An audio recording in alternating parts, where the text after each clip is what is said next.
ठरलं तर मग या मालिकेच्या पुढील काही येणाऱ्या भागांचे अपडेट जाणून घेऊया आपल्या आजच्या या व्हिडिओमध्ये. चला तर मग प्रेक्षकांनो सुरुवात करूया आपल्या आजच्या या व्हिडिओला. तर इथे आपण आता पाहणार आहोत की कशा पद्धतीने आता सायली आणि अर्जुन ह्या दोघांनाही इकडे आता सचिनच या सगळ्यामध्ये इन्वॉल्व आहे आणि त्याला मदत करणारी व्यक्ती ही दुसरी तिसरी कोणी नसून श्वेताच आहे हे सगळं करणार. आणि आता इकडे खूप मोठा खुलासा उघडणार. आता नेमकं काय काय आणि कसं कसं घडतं या सर्व गोष्टींचे अपडेट आपल्या ह्या व्हिडिओमध्ये अगदी सविस्तर पाहूया. चला तर मग प्रेक्षकांनो सुरुवात करूया.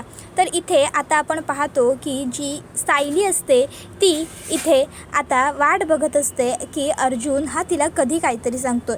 मग अर्जुन तिला सांगतो की मुलींचं ज्या ठिकाणी लोकेशन होतं ते ट्रेस झालं आहे, आपल्याला तिकडे जायचं आहे. सायली, अर्जुन, चैतन्य आणि पोलीस हे सगळे त्या ठिकाणी पोहोचलेले असतात. आता पहिलं तर ती जी खोली असते ती बंद असते.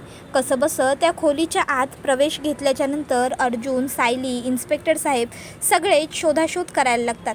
आता शोधाशोध करत असताना त्या दरम्यान इकडे आता त्या लोकांना तिकडे एका वहीवरती पुन्हा एकदा मानसीचं अक्षर दिसतं. आता सायली म्हणते अहो ही वही मनूचीच आहे हो. त्यावेळी अर्जुन म्हणतो की आपण पुढे पुढे आणखीन शोध घेऊया. मग त्या लोकांना तिथे एका भिंतीवरती सचिन असं लिहिलेलं दिसतं. आता सायली आणि अर्जुन ते वाचतात. आता ते वाचल्याच्या नंतर मग इकडे त्यांना प्रश्न पडतो की सचिन म्हणजे कोण आहे ही व्यक्ती. त्याच्यानंतर मग इन्स्पेक्टर साहेब विचारतात मला सांगा सायली मॅडम तुमच्या नातेवाईकांपैकी किंवा तुमच्या शत्रूंपैकी वगैरे कोणी आहे का सचिन ज्याला तुमच्यावरती खूप जास्त राग आहे, जो तुमच्यावरती राग काढण्यासाठी कुठल्याही थरापर्यंत पोहोचू शकतो असं कोणी.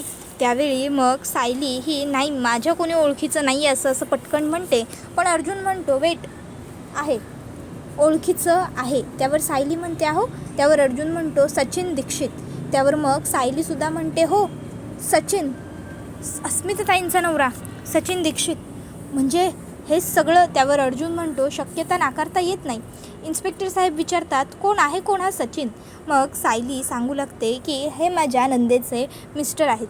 त्याच्यानंतर मग आता अर्जुन आणि सायली हे घरी आलेले असतात. घरी आल्यावर सायली म्हणत असते बाप रे सचिन भाऊजी खरंच इतक्या खालच्या थराला जातील आणि इतकं नीच कृत्य करतील असं मला वाटतच नव्हतं. म्हणजे चक्क माझ्यावरचा बदला घेण्यासाठी त्यांनी ह्या मुलींचा वापर केला, ह्या मुलींच्या जीवाचा खेळ केला. मला तर विश्वासच बसत नाही आहे की सचिन भाऊजी इतक्याही खालच्या थराला जाऊ शकतात. नाही म्हणजे अस्मिताबरोबर ते आधीच विचित्र वागले आणि आता हे सगळंसुद्धा म्हणजे त्याबरोबर मग आता इकडे अर्जुन हा म्हणत असतो की जे असेल ते सचिननेच केलेलं असेल आणि आता सचिनला कोणीतरी मदतनीससुद्धा असेल हे सुद्धा आम्ही खात्रीनिशी सांगू शकतो. नाही कारण ही अशी कामं एकट्याने केली जात नाही. सचिन नक्कीच कुठल्या तरी खूप मोठ्या रॅकेटचा वगैरे भाग बनलेला आहे जिथे ती लोकं ही सगळी कामं करतात. त्याबरोबर पुढे सायली म्हणते काय. त्यावर अर्जुन म्हणतो हो हे एकट्या दुकट्या माणसाचं काम नाही आहे बायको. अगं चाइल्ड ड्राफ्टिंग खूप मोठं रॅकेट असावं लागतं त्यासाठी. आता आपल्यापर्यंत एक गोष्ट तर आलेली आहे सचिन. आता आपल्याला हे शोधून काढावं लागेल की सचिनने हे सगळं कोणाच्या मदतीने केलं. एकदा का आपल्याला हे कळालं की मग मुलींपर्यंत पोहोचणं सहज सोपं होईल. त्या सगळ्यासाठी आधी आपल्याला सचिनला शोधावं लागेल. सचिन कुठे असेल हे बघावं लागेल. त्यावेळी आता सचिन हे शब्द अस्मिताने ऐकलेले असतात. अस्मिता ताबडतोब स्टडीमध्ये येते आणि विचारते अर्जुन सचिनचं नाव घेतलंस ना तू आता, कशाबद्दल बोलताय तुम्ही. आता सचिनने आणखी नवीन कोणता उच्छाद मांडून ठेवला आहे, काय केलं आता त्या सचिनने. त्यावेळी मग सायली म्हणते अस्मिता हे बघ प्लीज तू थोडी शांत हो बरं. आणि तू कशाला एवढी पॅनिक होतेस, कशाला एवढी चिडतेस, तुला वाटतंय तसं काहीही नाही आहे, प्लीज तू जरा रिलॅक्स हो. त्यावेळी मग अस्मिता म्हणते नाही सायली मी ऐकलं आहे. सायली म्हणते अगं नाही आम्ही सचिन भाऊजींबद्दल काहीही बोलत नव्हतो. खरंच आम्ही का खोटं बोलू तुझ्याबरोबर अस्मिता, आम्ही खरंच बोलतोय. आम्ही खरंच सचिन भाऊजींबद्दल नव्हतो बोलत काहीही, शपथ. त्यावेळी मग अस्मिता म्हणत असते की मग कोणाबद्दल बोलत होतात तुम्ही. मी ऐकलं आहे तू सचिनचं नाव घेतलंस सायली, खरंच तू सचिनचंच नाव घेतलंस ना आता. मग तरीही तू माझ्याबरोबर खोटं का बोलतेस? सायली, मला माहिती आहे सचिनबद्दलच बोलत होतात तुम्ही. काय झालं आहे? सचिनने काय केलं आहे? सायली, मला खरं खरं सांग. जे असेल ते बोल. सांग ना सायली, काय केलं आहे सचिनने? अर्जुन, तू तरी बोल. मग अर्जुन म्हणत असतो, अस्मिताई हे बघ, लक्षात ठेव, सचिनचा या सगळ्याशी काहीही संबंध नाही आहे. खरंच तुला उगाचच काहीतरी वेड्यासारखं वाटतं. अस्मिता म्हणते, नाही नाही नाही, मला काहीतरी वाटत नाही आहे, तर तुम्ही माझ्यापासून काहीतरी लपवताय जे मला बरोबर वाटते. कळतं आहे ना तुम्हाला, तुम्ही माझ्यापासून काहीतरी लपवताय. अर्जुन, सायली, जे काही असेल ते प्लीज माझ्याजवळ बोला ना, मला सांगा ना. चैतन्य, तू तरी खरं सांग मला, तू तरी बोल. मग मात्र चैतन्याचा नाईलाज होतो आणि तो म्हणतो, ठीक आहे अस्मिताई, मी तुला सगळं खरं सांगतो. पण अस्मिताई, मी जे सांगणार आहे त्या सगळ्या गोष्टींनंतर तू स्वतःला प्लीज त्रास करून घेऊ नकोस. आणि मग आता अस्मिताला सचिन सांगू लागतो की चैतन्य सांगू लागतो की अस्मिताताई, इकडे जो सचिन आहे त्याने सायली वहिनीच्या आश्रमातल्या मुलींना किडनॅप केलेलं आहे. या सगळ्यात सचिनचाच हात आहे आणि आज आम्हाला याचे पुरावे सापडले. हे ऐकल्याच्या नंतर तर अस्मिताचा खूप संताप होतो. तिच्या पायाखालची जमीन सरकते. तिला खूप मोठा धक्का बसतो की बापरे, सचिन इतक्या हद्दीपर्यंत पोहोचला. तर सायली आता अस्मिताला म्हणू लागते, अस्मिता हे बघ, प्लीज सावर स्वतःला. माहिती होतं आम्हाला सगळ्यांना की तुला या सर्व गोष्टींचा खूप त्रास होईल, तुला खूप मोठा धक्का बसेल आणि म्हणूनच आम्ही तुला काहीही सांगत नव्हतो. अस्मिता, अस्मिता, अगं असं नको ना करूस, प्लीज थोडं शांत हो ना. अस्मिता, रिलॅक्स. हे बघ, उगाचच्या उगाच हे असं टेन्शन घेऊन, ही अशी काळजी करून काहीही निष्पन्न होणार नाही आहे. अस्मिता, प्लीज सावर स्वतःला. हे बघ, मी आहे ना, अर्जुन आहेत ना, आम्ही मिळून त्या मुलींना शोधून काढूच. आणि जर खरोखर सचिन भाऊजींचा या सगळ्यामध्ये काही जरी सहभाग असेल ना, तर त्यांना कोर्ट, कायदा शिक्षा मिळवून देईलच. उगाचच्या उगाच तो असं स्वतःच्या जीवाला त्रास करून घेऊन काहीही मिळणार नाही आहे. जे झालं आहे ते जरी कितीही वाईट आणि कितीही भीषण असलं तरीसुद्धा आपल्याला ते स्वीकारावं तर लागेलच ना. अस्मिता, प्लीज प्लीज थोडीशी शांत होशील का? त्यावर अस्मिता म्हणत असते, सायली अगं कशी शांत हो मी? तू कसं बोलते शांत व्हायला मला? अगं तुला कळतं आहे का सचिनने काय करून ठेवलं आहे ते? अगं सचिनने चक्क त्या मुलींच्या जीवाचा खेळ केला आहे गं. अगं स्वतःला सुद्धा एक मुलगा आहे ना आम्हाला. मग जर आमच्या मुलाच्या बाबतीत असं काही झालं, आमच्या मुलाला कोणीतरी असं किडनॅप वगैरे केलं, तर खरोखर सचिनला काहीच वाटणार नाही का गं एक बाप म्हणून? मग स्वतःला एक मूल असताना आपण दुसऱ्याच्या मुलाच्या बाबतीत हे असं कसं वागू शकतो? मला ना लाज वाटते की एका काळी मी सचिनसारख्या माणसावर प्रेम कसं काय करू शकले? का आवडलं मला सचिन, किंवा का मी त्याच्या प्रेमात पडले, मला ना कळतच नाही आहे. त्यावेळी अर्जुनसुद्धा आता अस्मिताला म्हणतो, अस्मिताई प्लीज प्लीज, हे बघ, तू स्वतःला हा असा त्रास करून घेतल्याने काहीही निष्पन्न होणार नाही आहे. उलट व्हायचा तो फक्त तुला त्रासच होईल. म्हणून सांगतोय अस्मिताई, प्लीज सावर ना स्वतःला, प्लीज सावर. आणि राहिला प्रश्न सचिनचा, तर त्याचं काय करायचं ते आम्ही बघतोयच. पण त्यासाठी आज तू शांत राहणं खूप गरजेचं आहे. अस्मिताई, तुला जास्त त्रास होईल तितका तू उगाचच्या उगाच संताप करून घेशील. त्यामुळे तुझा जो संताप होतोय तो आम्हाला कळत जरी असला तरी आपण सध्या त्याच्यावर काहीच नाही करू शकत, कारण सचिन अजूनही आपल्या ताब्यात नाही आहे. त्याबरोबर मग चैतन्य म्हणतो, अस्मिताई हे बघ, या सगळ्याच्या मुळाशी जरी सचिन असला ना, तरी आपण त्याला काही सोडणार तर नाही आहोत ना, आपण त्याला शिक्षा मिळवून देऊच. पण त्यासाठी आपण सगळ्यांनी एकत्र असणं आणि स्ट्रॉंग असणं खूप गरजेचं आहे. अस्मिताई, असा धीर सोडून खचून जाऊन काहीही मिळणार नाही आहे. सचिनला शिक्षा मिळवून द्यायची असेल तर आपल्याला त्यासाठी पहिलं तर एकीने राहावं लागेल. आणि म्हणूनच आता सध्या पहिली गोष्ट तू शांत हो. तू शांत झालीस ना की त्यानंतर सर्व गोष्टी आपोआपच व्यवस्थित होत जातील. प्लीज. त्यावेळी मग अस्मिता ही जरा शांत होते. जर चैतन्य तिला सांगतो, अस्मिताई तू प्लीज तुझ्या रूममध्ये जा आणि आराम कर. इथे जर आम्हाला तुझी काही मदत लागली तर आम्ही नक्की तुला हाक मारून बोलवून घेऊ, तुला आम्ही सांगू. त्यावर अस्मिता म्हणते, ठीक आहे, पण या सगळ्यामध्ये तुम्हाला काहीही गरज लागली ना माझी, काहीही, तरी अगदी हक्काने सांगा मला. यावेळी मात्र मी सचिनला सोडणार नाही आहे. सचिनने जे कृत्य केलं आहे ना ते खूप विचित्र आहे, खूप भीषण आहे आणि यासाठी सचिनला माफी मिळता कामा नये. त्यानंतर मग आता अस्मिता रूममध्ये येते. रूममध्ये येऊन ती आता बेडवर बसते.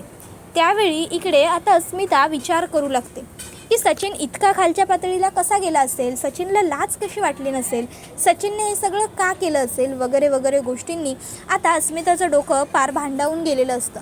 आणि त्याचवेळी अचानक तिच्या फोनचं नोटिफिकेशन बेल वाजतं. अस्मिता नोटिफिकेशन बघते तर ते तिचं रिचार्ज संपणार आहे, लवकरात लवकर रिचार्ज करून घ्या असं नोटिफिकेशन असतं. आता ती रिचार्ज करायला मला फोन कोणाला करायचा असतो असं म्हणत फोन खाली ठेवते. इतक्यात फोन ह्या शब्दावरून तिच्या लक्षात येतं की त्या दिवशी श्वेताच्या फोनवर एक फोन आला होता आणि त्या फोनवरती सचिनच्या नंबरसारखेच अंक होते. काय होते ते अंक? मग आता अस्मिता डोळे मिटते आणि अंक बोलू लागते. नाही का आठवत नाही आहे मला. 53 47 99 53 47 99. मग आता अस्मिताच्या लक्षात येतं की हा तर सचिनचाच नंबर आहे. मग आता ती ताबडतोब सायली आणि अर्जुनकडे येते आणि त्यांना ही गोष्ट सांगते की श्वेताच सचिनला मदत करते. श्वेताच्या फोनवरती सचिनच्या नंबरवरून फोन आला होता. आता ही गोष्ट ऐकून सायलीला विश्वास होत नाही. सायली म्हणते, अगं नाही अस्मिता, तुझा काहीतरी गैरसमज होत असेल. श्वेता या सगळ्यामध्ये पडणं शक्यच नाही आहे. श्वेताने कधीच सचिन भाऊजींना मदत वगैरे केलेली नसणार आहे. तुझा काहीतरी गैरसमज होतो आहे. त्यावर अस्मिता म्हणते की नाही सायली, अगं माझा गैरसमज होणं शक्यच नाही आहे. मी जे बोलते आहे ना ते एकदम खरं बोलते आहे. अगं खरंच मी बघितलं आहे. श्वेता जेव्हा मी त्या ठिकाणी पोहोचले ना तेव्हा ताबडतोब घाबरली आणि घाबरल्यापणे तिने तिचा फोन कट केला. मला आधी तर प्रश्न पडला की श्वेताने असं का केलं म्हणून, पण नंतरनं मी विचार केला जाऊ दे, तिचा फोन तिने कट केला. त्यावेळी मग इकडे सायली ही म्हणत असते की हे बघ अस्मिता, तू चुकतेस. श्वेता अशी मुलगी नाही आहे गं. अगं श्वेताला तिच्या नवऱ्याने सोडून दिलेलं आहे. श्वेता ऑलरेडी खूप अडचणीत आहे गं आणि आता तू तिच्याबद्दल हा असा विचार करतेस. तसं काहीही नाही आहे. त्यावेळी मग इकडे अर्जुन जो असतो तो म्हणत असतो की हे बघ सायली, तू उगाचच्या उगाच श्वेताची बाजू घेणं चुकीचं आहे आणि जर लिंक लावायला गेलं ना तर खरोखर श्वेताचा ह्या सगळ्यामध्ये कुठेतरी सहभाग असण्याची शक्यता आहे. कारण काय माहिती आहे का तुला, कारण इथे जी श्वेता आहे ना ती खूप दिवसांपासून मलासुद्धा जरा वेगळी वाटते. पहिली गोष्ट, श्वेताबरोबर आपल्याला सापडणं, तू श्वेताला आश्रमात कामासाठी आणि राहण्यासाठी घेऊन जाणं, श्वेता तिथे राहायला लागणं आणि अचानक एकाएकी मुलींचं किडनॅपिंग होणं. सायली, एवढ्या वर्षांमध्ये कधीही हे सगळं घडलं नव्हतं आणि एकाएकी तिकडे श्वेता राहायला आली आणि हे सगळं घडलं. तुला जरी श्वेतावरती डाऊट येत नसला तरीही आपल्याला किमान क्रॉस व्हेरिफिकेशन करायला काहीही हरकत नाही आहे. मी असं म्हणत नाही की आपण थेट जाऊन श्वेतावरती संशय घ्यायचा, पण किमान आपण तपासणी तर करायला हवीच ना. त्यावेळी मग चैतन्य म्हणतो, सॉरी म्हणजे सायली वहिनी, कदाचित तुझा माझ्यावरही विश्वास बसणार नाहीच, पण तरीही मलासुद्धा तुला एक गोष्ट सांगायची. ती म्हणजे ती श्वेता जी आहे ना तिचं वागणं मलासुद्धा थोडं खटकतं. मी तिला जेव्हा जेव्हा बघतो किंवा मी तिच्याशी जेव्हा बोलायला जातो ना तेव्हा ती अचानक मला घाबरते. एरवी तर ती नॉर्मल असते, पण मला बघून ती घाबरते का ते मला कळतच नाही. आणि सगळ्यात महत्त्वाची गोष्ट, त्या दिवशी जेव्हा मी तुमच्या रूममध्ये येत होतो ना तेव्हा ती तुमच्या रूमच्या बाहेर उभी होती. मला वाटत होतं की ती काहीतरी ऐकायला उभी आहे, पण नंतर ती म्हणाली की ती कॉफी आणि चहा घेऊन आली आहे तुमच्यासाठी. ते झालं आणि त्याच्यानंतर मी तिला विचारलं की आपण याआधी कुठे भेटलो आहे का, तर तिने उत्तर देणं टाळलं. त्यामुळे ना मला काहीतरी गडबड वाटते. त्यावेळी मग आता अर्जुन म्हणत असतो, सायली हे बघ, आपल्याला विचार सर्व पैलूंनी केला पाहिजे. त्यामुळे आपण आता श्वेतावरती सुद्धा लक्ष ठेवूया. श्वेता कुठे जाते, काय करते, कोणाला भेटते, कोणाशी बोलते, या गोष्टींवर किमान थोडे दिवस आपण लक्ष ठेवूया.